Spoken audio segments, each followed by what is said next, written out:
What's up, nation? We're doing a challenge here at Chat Sports. One person commented 41 times on a video in the year 2023. So I'm going to give a shout out to the person who sets the new record. And you know what? I'm a man who likes to make deals. If one person has the cojones to comment 1,000 times on this video, I'm going to do a free boot during our watch parties this upcoming weekend.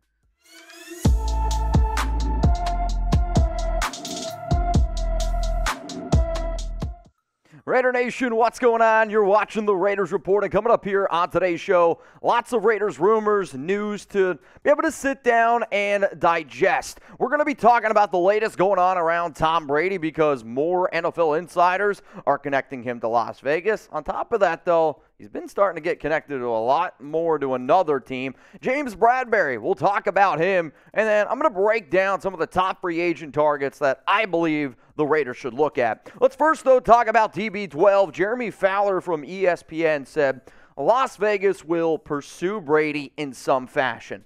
We know at this point, Tom Brady is probably the number one free agent circled on Josh McDaniels and Dave Ziegler's big board. Whether you like that or not, it's just the way that it is. We know that the Raiders are going to be moving on from Derek Carr. This move has to happen before February 15th. I have said this probably 100 times on this show. I'm a big believer where there is smoke, there is fire. And when you see the amount of smoke around the Raiders probably trading Derek Carr, which was broken down by Adam Schefter yesterday, and now you got all these other guys saying, yeah, it's probably going to end up being Brady coming to the Las Vegas Raiders. We know he's got an amazing relationship with Raiders head coach Josh McDaniels and Dave Ziegler. I have talked about TB12 so much on this show, I'm actually trying to figure out new things to explain to y'all how great that their relationship actually is. So this is what Fowler had to say on ESPN this morning. The belief around the league is the Las Vegas Raiders will pursue Tom Brady in some fashion. They have the familiarity with Josh McDaniels, and they know what they're getting themselves into. And it really shouldn't shock anybody because realistically, you have a season where the Raiders, they go 10-7. They make the playoffs in a year where they absolutely, I think, outshined or overachieved than what everybody thought, myself included. And then you have the next season, you go 6-11, and it went the way that it did. It was bad. You blew 5 leads of 10-plus points. I really, truly believe that McDaniels and Ziegler know, hey, man, if we don't make the playoffs this year, we're done. We're going to go. So it shouldn't shock anybody out there that they're willing to bet their future, their career, on a man that they have had so much success with. And I know when I tweeted this out all the way back on December 8th, some of y'all are going to be able to see this down here. Also, I can't even believe that this Instagram post is going to get close to 100,000 likes probably this week. But I did. I said, Tom Brady has a better chance of being the Raiders quarterback in 2023 than Derek Carr. I said that because, 1, he gives you a better chance to win. 2, you have the relationship there. And 3, I just knew this was going to happen for a very, very long time. CBS, Jonathan Jones reported the Raiders plan to be very aggressive in their pursuit of Tom Brady. Jones also chimed in on CBS and said that the belief is that he's going to play in 2023. But it's not going to be with the Tampa Bay Buccaneers. Last week here on the Raiders Report, I said again, everyone's like, he's 45 years old. He was terrible against the Dallas Cowboys. He is 45. He was bad against the Dallas Cowboys, but that's not the plan for Brady. Everything that I understand, and then you got other insiders out there saying that he does plan on playing in 2023.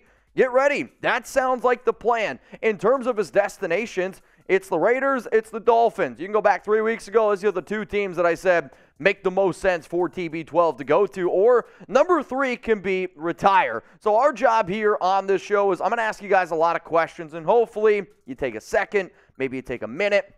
If you're trying to break the comment record, well, you might be there a little bit, but I think the boot is worth it. So where will Brady play this upcoming year? If you think it's the Raiders, type Raiders. If you think it's Dolphins, Dolphins. If you think it's going to be another NFL team, type other. And shout out to Jeremy for putting a Walker in there for retire, if that's the route you think it's going to go. I will say this. I still believe that it ends up being the Raiders. Whether people like to hear that or not, it's just my job is to come up here and give you my honest opinion. And I promise you, I will always do that. However, though, I am a little bit less confident now than I was probably a week ago, and I'm going to tell you about that here in just a little bit. Raider Nation, we got an awesome new sponsor here, Athletic Greens. I remember I went home, I told Alex about them, and to see the look on her face and the excitement, I really felt that we accomplished something pretty awesome, so I can't wait to tell you about them. The Raiders Report is sponsored by Athletic Greens. I take AG1 by Athletic Greens literally every day. Get comprehensive and convenient daily nutrition at athleticgreens.com/chatsports. I gave AG1 a try because I wanted immune system support and wanted a supplement that actually tastes great. I take AG1 in the morning and it makes me feel ready to take on my day. My grandma always said, the early bird gets the worm. AG1 inspires and motivates me to get as many worms as possible every day.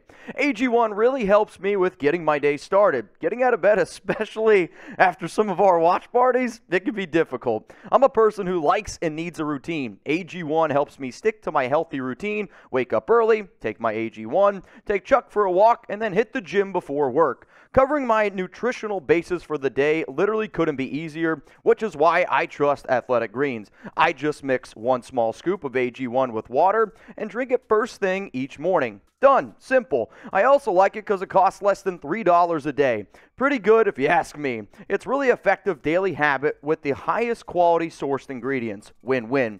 If a comprehensive solution is what you need from your supplement routine, then Athletic Greens is giving you a free 1-year supply of vitamin D and 5 free travel packs with your first purchase. Go to athleticgreens.com/chatsports. That's athleticgreens.com/chatsports. Check it out. The link is going to be in the comments and in the description of today's video. If y'all wanted to see what the travel pack looked like, I got it right here. And the dude that we're going to be talking about next, Tom Brady, going to be 46 when the year starts. I can imagine that he's going to need some Athletic Greens. The reason why I'm a little bit less confident about Brady coming to the Raiders is because the Miami Dolphins have always been a contender. And I remember back in 2020, the #1 video I've actually ever put out on the Raiders Report that wasn't a live show was Tom Brady could potentially be coming to Las Vegas. Now, that was circulated around Brady potentially buying a home, which is funny enough because then when you see the reports that came out from Dana White, interesting. Remember last year when I made the video, hey, Davante Adams apparently bought a home in Las Vegas, and everyone was like, that's crazy. He's never going to come to the Raiders. I get it. Brady's got a lot of money. Nobody's ever going to dispute that, right? But the fact that Brady bought a luxury apartment in Miami, this thing costs not $7,000 a month, $70,000 a month. And he signed that lease before the playoffs started in January 1st, 2023. So I know I've sat up here a long time, and I've said I think he's coming to the Raiders. I am a little bit less confident, though, because of this new report that has come out that Brady has a $70,000 a month apartment in Miami. Does he have enough money to have probably more than just one of those in almost every city? Yeah, you're probably not wrong, but it's absolutely something that you have to look into. Now, Brady does have a great relationship with Dolphins owner Stephen Ross. Remember, Brady went to Michigan. Stephen Ross is like the business school of Ross or whatever the hell it's called in Michigan. Also, there was a report that the whole Brian Flores issue, the quarterback that was on Ross's yacht, apparently was Tom Brady. A lot of connections there. Gronk also chimed in and had this to say on where he believes Tom Brady is going to play football in 2023. Whatever opportunity makes him the most excited to play the game of football, that's where he will be next year. And I agree. I mean, you got everything possible for Brady, right? I mean, he's done everything. However, the reason why I can make the spin on the Dolphins is because, let's be real, they have a better team right now than the Raiders do. Can the Raiders make improvements with all their draft picks? Yes. Can they make key free agent signings? Yes, absolutely. I also know this. I would imagine the person that Brady had the most enjoyment with was with Josh McDaniels. They are really, really close and really good friends. I'll admit, I've talked about Brady a lot. Some of y'all are definitely going to say too much. Honestly, I'm going to agree with you on that. If he goes elsewhere, I'm going to be pissed. I was going to put that on the graphic, but I decided not to. I will be mad. If I talked about Tom Brady this much on the Raiders Report and this dude doesn't come to this team, I will be very upset. I guess we're going to have to play a wait-and-see type of game. Now, if you're wondering why you should subscribe to the Raiders Report, obviously, if Brady comes to the Raiders, I said before, 24 straight hours here on the show. Once Derek Carr is traded or cut, it's going to be another live show. If you're looking for Raiders videos every day, I'm going to give this one about 3 just win babies. You might start getting 2 videos a day. Live at least twice a week. We're going to be live 3 times this week. Interactive YouTube channel where I can shout out guys like Raider Ron, Brandon Jasper, Wild 114, Trivan, all the goats that showed up to our watch parties this past week. More subs equals more videos, so we're getting close to 132,000, and it's 100% free. Hit the subscribe button, and if you don't like the content we put out here on the Raiders Report, unsubscribe. Just give me a week. That's all I ask. Let's talk about free agency because that's where this offseason is obviously headed. James Bradberry. Should the Raiders look into signing the star cornerback? Bleacher Report released an article titled Raiders 2023 Free Agent, Big Board, Top Players to Target. Bradberry was linked to the Silver and Black, and one of the biggest reasons why they said that they should make this happen. Rock Ya-Sin is going to be free agent. They also said Raiders' other star corner, Anthony Averett, which almost made me spit out my AG1 everywhere. I couldn't even believe what I was reading because let's be real, Anthony Averett was definitely far from being a stud. But Bradberry is a good player, and I can hop into my time machine. We're going to travel all the way back to the 2022 offseason, and the one player that I felt like I begged the Raiders to sign was Bradberry. Now, this is what Bleacher Report had to say on Las Vegas signing him. James Bradberry is having a tremendous year for the Philadelphia Eagles, which are headed to the NFC Championship game. During the regular season, he had 44 tackles, 3 interceptions in 17 games, earning a spot on the All-Pro second team. But Bradberry, a 7-year NFL veteran, only signed a 1-year deal with the Eagles last offseason, so he'll be an unrestricted free agent again, and it could make sense for him to go to Las Vegas. It makes a lot of sense, right? It makes a lot of sense. The Raiders obviously have had a bad defense for a long time, but the way James Bradberry plays football, I know a lot of Raider fans would like him. I also know that Bradberry would be a good fit with Patrick Graham's defense. Why? Well, he played in Patrick Graham's defense from 2020 to 2021 with the New York Giants. Is he getting up there in age? Yeah, he's 29 years old. But I can also remember when y'all told me that Casey Hayward was going to be too old, and I was like, nah, he's actually going to be a pretty good player in the defense. When you can find players that know certain schemes, this might be a shocking thing, it ends up being good more times than not, which is when I see a player like James Bradberry perform the way he's doing. I'm like, why didn't we bring him in? When I see a guy like Rasul Douglas, when I was so upset that the Raiders let him go. Why? Because certain players you got to be patient with, and certain players are good players. So hopefully James Bradberry's rocking silver and black. However, though, I do think, though, if you're a Ziegler, you got a decision to make. You traded away Yannick Ngakoue for Rock Ya-Sin last offseason. He's going to be a free agent, though. Rock Ya-Sin is obviously the younger player, but a lot of people might make the argument that Bradberry could be a better fit. In a world, let's just say you can only get one. Who's the better cornerback in Patrick Graham's defense? Is it James Bradberry, type JB? Or do you believe it's Rock Ya-Sin, type RS? I do sit up here and say that Bradberry is the better overall player, and if you're looking at a coaching staff that probably is only going to be betting on themselves for 1 year, like they're going all in, they know. Bradberry gives you a better shot than Rock does this upcoming season, and the only reason why I don't see them signing both, you already have Nate Hobbs, who's a really good player.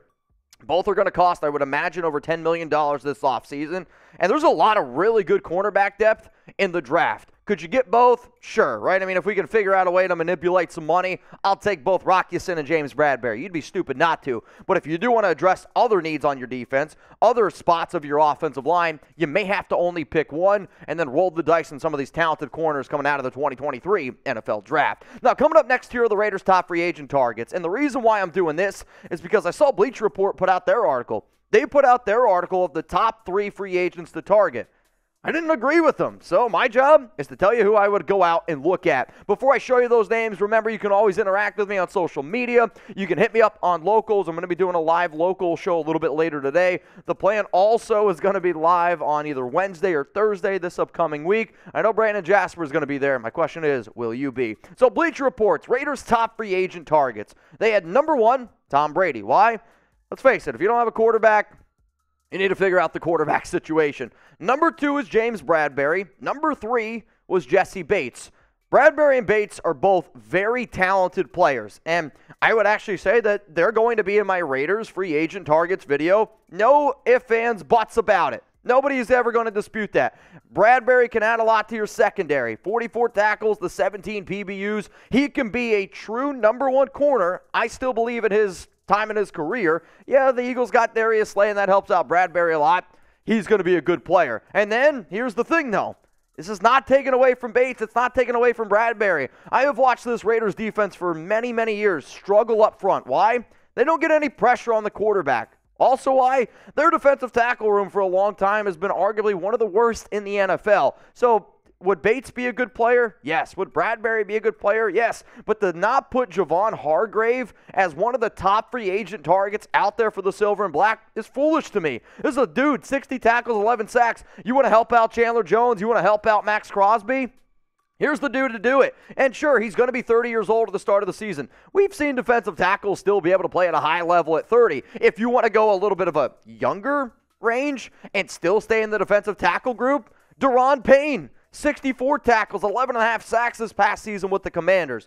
If you want to spend big on the defensive side of the football, if you could tell me, Mitch, you get $20 million, let's just say, all right? $20 million to spend it either on Daron Payne, Javon Hargrave, Bates, or Bradberry, it should be the defensive tackles. That's your biggest need on defense. Because if you don't get any pressure on the quarterback position, if you let Patrick Mahomes, Justin Herbert sit back there all the freaking day, hell, even Russell Wilson, you let them sit back there, teams are going to pick you apart. And then, guess what? That puts your secondary in a worse position. Invest in the defensive tackle room this offseason, or else I'm just going to absolutely lose it. Before we leave today, here are the live shows that I'm going to be doing this week with Jeremy Chuggs. Raiders Report, Tuesday, 6 p.m. Eastern Time, 3 p.m. Pacific. That doesn't change. Obviously, if there's any breaking news, I will do an extra live show. On Sunday, not one, but 2 watch parties. We're going to attempt to do something that I'm curious how it's going to end up going. We're going to be rooting for the Philadelphia Eagles against the 49ers. That's going to start at 2:30 p.m. Eastern Time. And then basically, we'll see exactly when we'll start the Kansas City Bengals one. I mean, we're never going to end the stream. We're going to keep the party rolling. Just plan on joining in, I would say, somewhere around between 6 p.m. Eastern Time. 2 watch parties this weekend. Live show tomorrow. If you haven't hit that subscribe button, what are you waiting for?